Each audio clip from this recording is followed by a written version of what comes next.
Dallas police say a stranger chased a woman to her apartment door and sexually assaulted her. 21-year-old Evan Bishop now charged with this week's attack. Police say that he was the victim's neighbor. He lived in an apartment with his mother on the same street where the attack happened. Fox 4's Amelia Jones live in Dallas with the update. Amelia. Heather, arrest documents say the suspect lived 500 feet from where the alleged assault happened. Video evidence of the terrifying incident was given to police by the victim as it happened at her front door.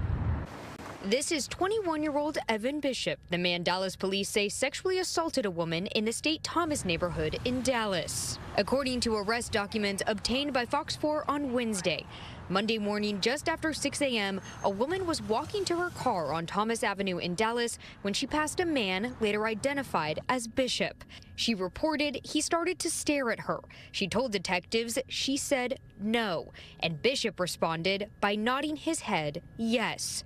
She says her attacker chased her to her apartment door, grabbed her from behind, and sexually assaulted her. The victim screamed for help, and neighbors like Jacqueline Malley heard her cries and called 911. My alarm wasn't set to go off for another 30 minutes, so I was in a dead sleep, and that's just how loud her screams for help were. By the time Dallas police got there, Bishop was gone.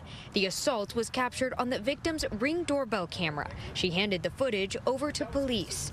Dallas police put out a post for people to be on the lookout for a man matching Bishop's description. Arrest documents say within hours, anonymous tips pointed detectives to another building on the same block. A neighbor shared these videos of the arrest on Tuesday afternoon. I'm very pleased with the turnaround time and that they were able, based on screenshots, I think someone was able to identify him. An apartment manager confirmed Bishop lived there with his mom. She also handed over security camera footage. Very concerning that he lived so close to me, but I'm very pleased that he's locked up and can't attack any more females in the area. We asked Dallas police for an interview about this arrest today, but they declined because they say the investigation is still open and ongoing. Bishop's bond was set at $150,000. Well, a man wanted for ordering the murder of a Southlake lawyer is one of several people extradited to the U.S. by Mexico. Fox 4's Dan Godwin here with the latest on this. Dan.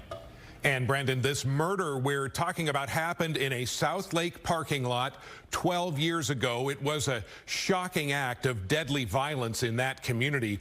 And now the man believed responsible for the killing is expected to soon appear in a Texas federal court. Mexico turned over Jose Rodolfo Villarreal Hernandez to the U.S. along with 29 other fugitives facing charges for crimes across the country. Villarreal Hernandez is known as El Gato. The FBI says he is a leader of the Beltran Leyva drug cartel. In May of 2013, investigators say he ordered a hit on 43-year-old Juan Guerrero Chapa, an attorney who became a government informant after working for another cartel. The husband and father was fatally shot in his SUV in the parking lot of Southlake Town Center in front of his wife. Villarreal Hernandez's brother, Ramon, pleaded guilty in June of 2022 for his role in the murder. The shooter and getaway driver have not been caught. Investigators believe Villarreal Hernandez had a personal grudge against the victim. There's no specific court date yet, but the U.S. Justice Department says it will happen in the coming days. Dan Godwin on Good Day. A 2-year-old girl is at home with her family and still recovering from gunshot wounds, caught in the crossfire of an apparent gang shootout. Surveillance footage from a nearby gas station shows a group of people firing shots from across the street. There's bullet damage on apartment buildings and on vehicles. The little girl shot by one of those bullets while she was walking with her mom to deliver dinner for her dad. Fox 4's Peyton Yeager in Dallas with the update tonight. Peyton. Hi, Steve and Heather. Yeah, the latest update from the little girl's family, she had a doctor's appointment this afternoon. She still has bullet fragments inside of her leg, so they wanted to make sure none of that was infected. She is at home and recovering. Meanwhile, here at Dallas Police, investigators say they are still looking for multiple suspects in this case. Surveillance video from a Far East Dallas gas station shows part of a Sunday night gang-related shootout, according to Dallas police. Two men are seen firing from an apartment complex across St. Francis Avenue. Police say another group was also opening fire. A child in a nearby parking lot was caught in the crossfire. I just feel blessed because it could have been a whole lot worse. That little girl, Sam Smith's 2-year-old daughter, Aaliyah. And like I said, they daddy's baby, so she wanted to see her daddy. So she, hey, let me, take my daddy his plate. So she let her come out here, and that's when all the chaos ensued.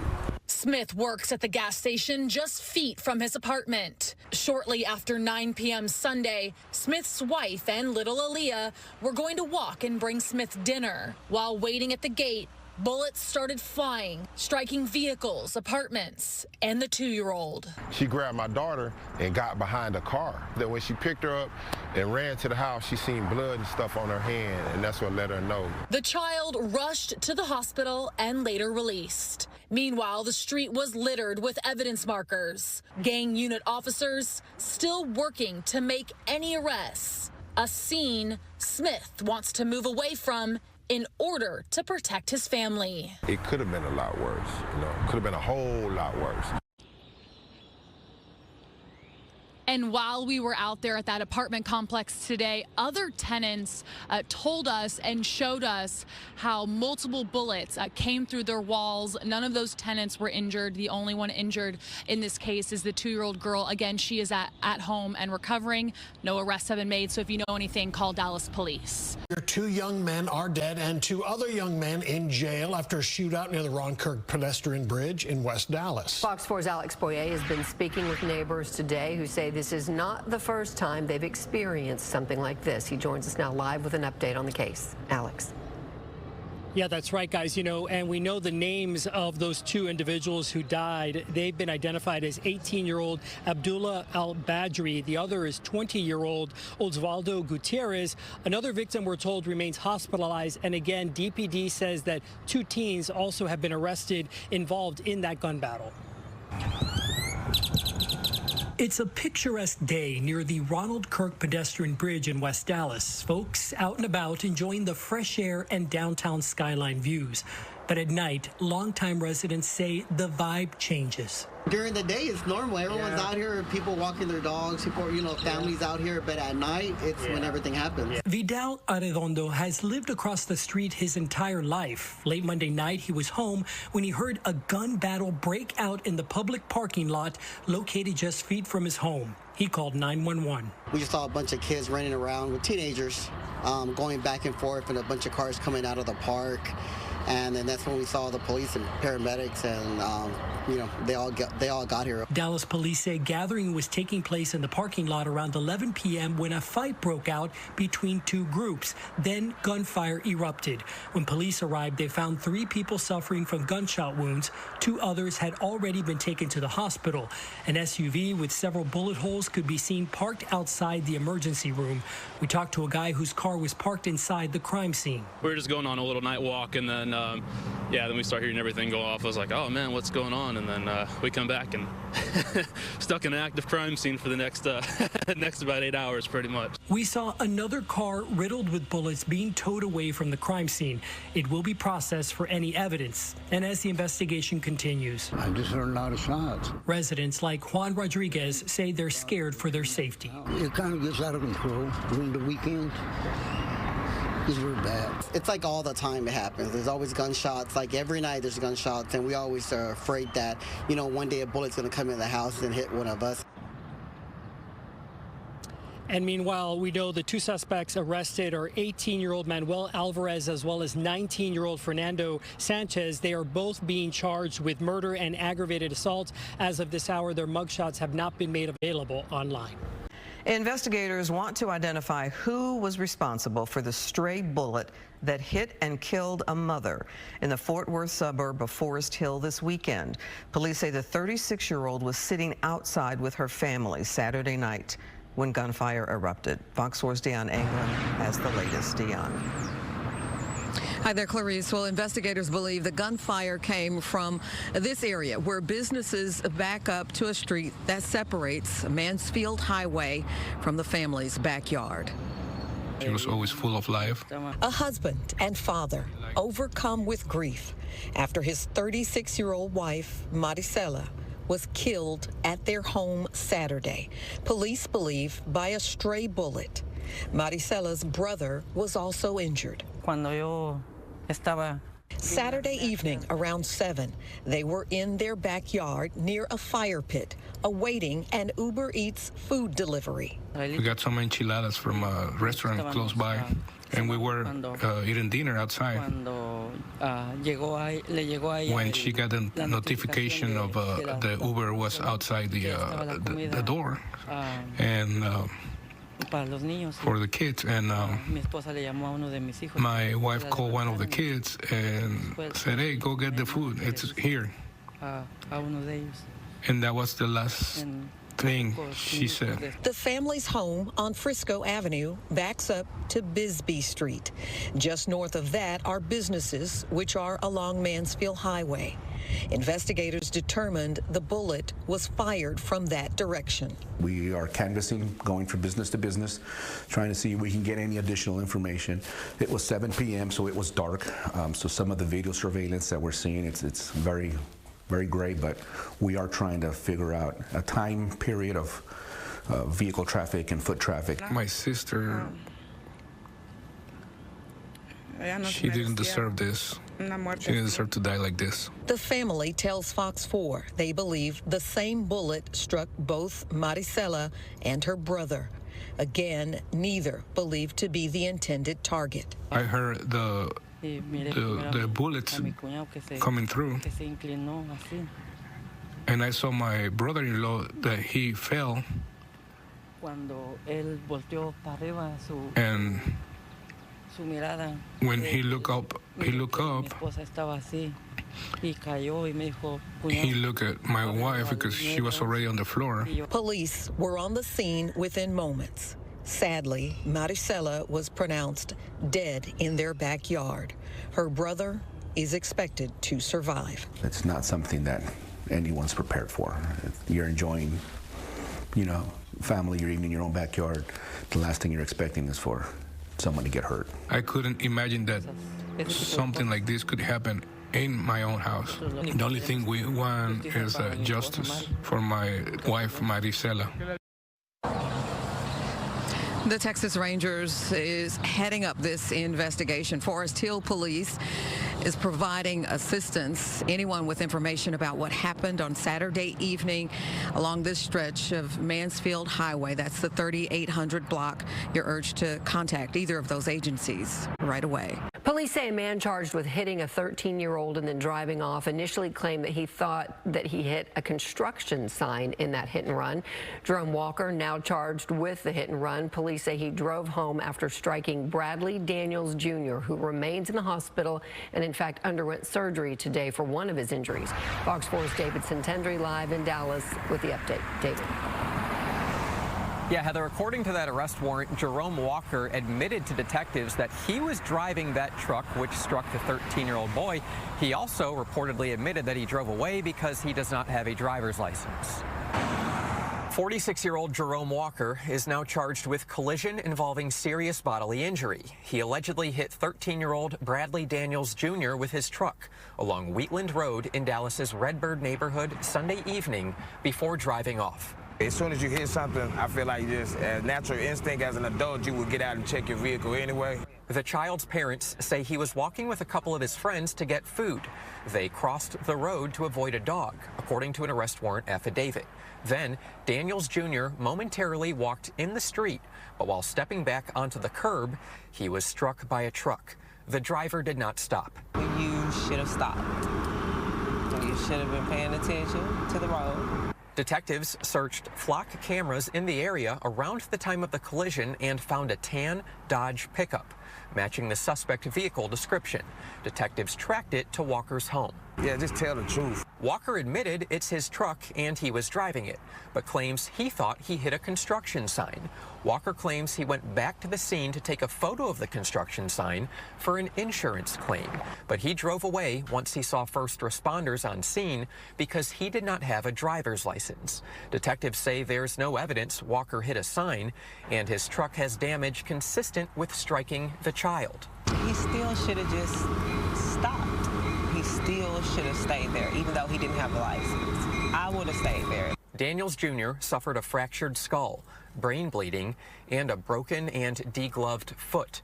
He's recovering at Children's Hospital, where his parents have been by his side. We've been crying our eyes out and steady praying every day since Sunday. So I read the Bible to him at night. we're very thankful that he responding the way he is. Now, there's a bit of relief, as they do not have to worry if the alleged driver will be caught. If he would have did the right thing and stopped, probably wouldn't even be in jail, you know what I'm saying?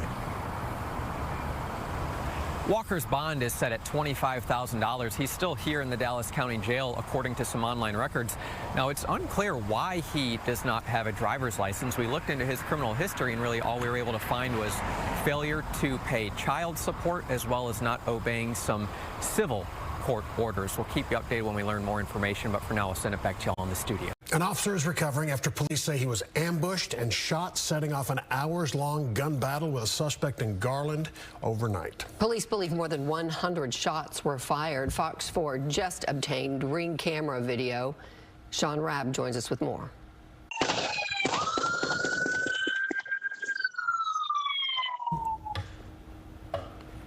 It was a scene that spanned 2 streets and 2 hours, with a man who reportedly told neighbors that he was not going to jail. What started as a call for shots just fired ended with one officer wounded by gunfire and the suspect dead, shot multiple times by multiple officers. Sean Rabb in the newsroom. And this was one of the most dangerous shootouts we've seen involving police and people in quite some time. Garland's police chief says they really don't know what prompted a man named Bernardo Morris Jr. to open fire on police, and in the chief's words, tried to kill multiple officers. It's a call you get at 2 o'clock in the morning you don't want to get. The call of an officer down and others taking fire. That started just after midnight as madness began unfolding in Garland, when officers responded to the 100 block of West Wanda, a call for shots fired. Upon arrival, 2 officers encountered an ambush as the suspect opened fire as the officers arrived on scene. Those 2 trapped by the bullets could not return fire. One was shot by a bullet going through the squad car door, through one leg and into the other. The suspect, 23-year-old Bernardo Morris Jr., left Wanda Street in a white pickup truck. Just 1 street over, a 3rd officer was fired on while in her squad car. Unbeknownst to her, the suspect had parked his vehicle and taken a concealed position behind parked cars. The suspect opened fire, striking her vehicle and forcing the officer to take cover. She was not hit. As more backup drove up, the chief says they were fired on and fired back. Morris, the chief said, ran back to Wanda Street and into a house with his family members. An effort was made to safely evacuate everyone from the house. During this process, the suspect charged from the residence while pointing an object in what I'll describe as a shooter stance at the officers. In response, multiple officers fired simultaneously, and the suspect was fatally shot. We're still trying to determine what the object was that he pointed at the officers, but indications are that it was a magazine from one of the guns. Witnesses told police Morris reportedly said he was not going to jail. Chief Bryan said they were not intimately familiar with him, but suggested they may have dealt with Bernardo Morris Jr. as a juvenile. A critical incident that has rocked emotions in the department and that Garland neighborhood, where over 100 shots were fired. Neighbors there said to have felt like they were in a movie. Yeah, we felt like we were in a movie too. I mean, it was one of those surreal incidents that lasted several hours, and as many gunshots that were fired, I'm sure that the neighbors are concerned. Simply incredible. And one of the dispatchers taking a 911 call for help from neighbors in that neighborhood heard over 10 gunshots in that call. 8 officers are on administrative leave as the investigation takes place by both Garland Police and the Dallas County District Attorney's Office. The chief saying we're now left to deal with the aftermath, both inside the department and in that community where the raging gunfight played out. Tonight we are hearing from the family of a state trooper who was seriously injured in a crash in North Texas. Austin Perot was working a crash in far North Dallas in December when another driver slammed into him. His father gave an update on his recovery to Fox 4's Peyton Yeager. We're just taking it one day at a time, you know, by God's grace. It's been 72 days of waiting and hoping for Rodney Perot, who talked to Fox 4 from his Houston hotel room. That's where Rodney's son is now hospitalized. He doesn't have much movement in his lower extremities, and today I got him to move his feet a little bit, so, you know, that was a big blessing. Little movements, but big steps for 30-year-old Austin Perot. The Texas State Trooper recently off the ventilator, unable to talk, but is awake and alert. His father now comfortable to talk about his son's recovery. The first few weeks, doctors were unsure if Austin would pull through. I really didn't know what to think at the time. It was just surreal. It was unreal that it was happening to him. In December, Perot was working on a single-car wreck on the Dallas North Tollway. Investigators say a Mini Cooper plowed into the accident scene, injuring the trooper and a private security guard who stopped to help with the initial accident. The driver of the Mini Cooper, identified as 20-year-old Talha Nuaman, later arrested for possession of a controlled substance. Perot was rushed to Plano Presbyterian in critical condition. Doctors worried about the specific type of severe brain damage he had. Once stabilized, Perot was transferred to care in Houston. Just the fact that he's alive is a miracle, because about 50% of the people that do that pass away pretty quickly. The 30-year-old recently joined the North Texas unit. He's been a trooper for 4 years.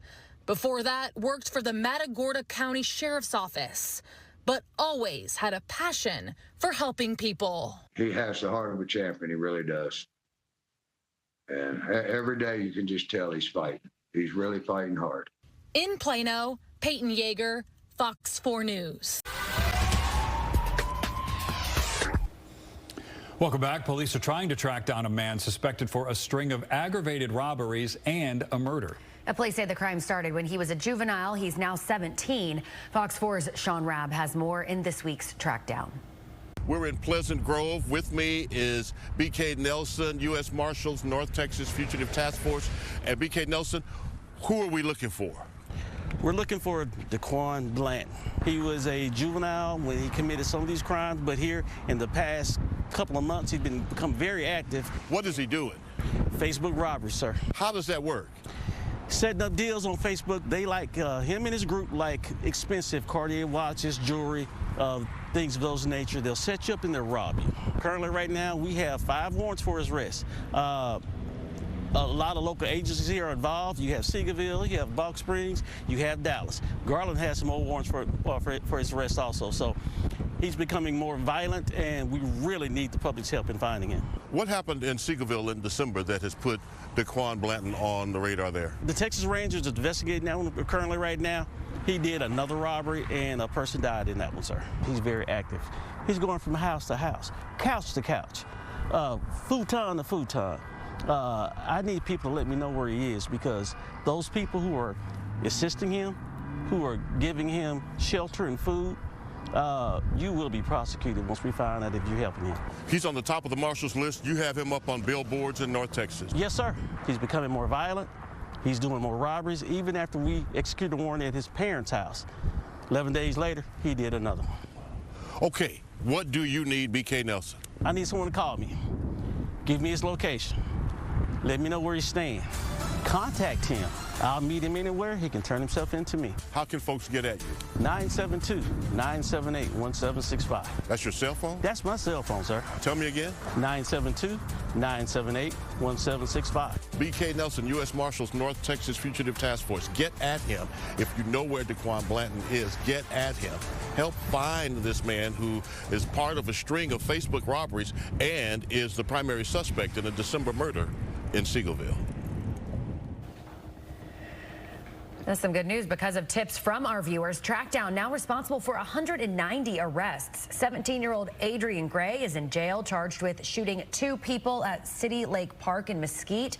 That shooting happened November 22nd, and Trackdown told the story 2 weeks ago. Mesquite police say your calls led detectives to that suspect.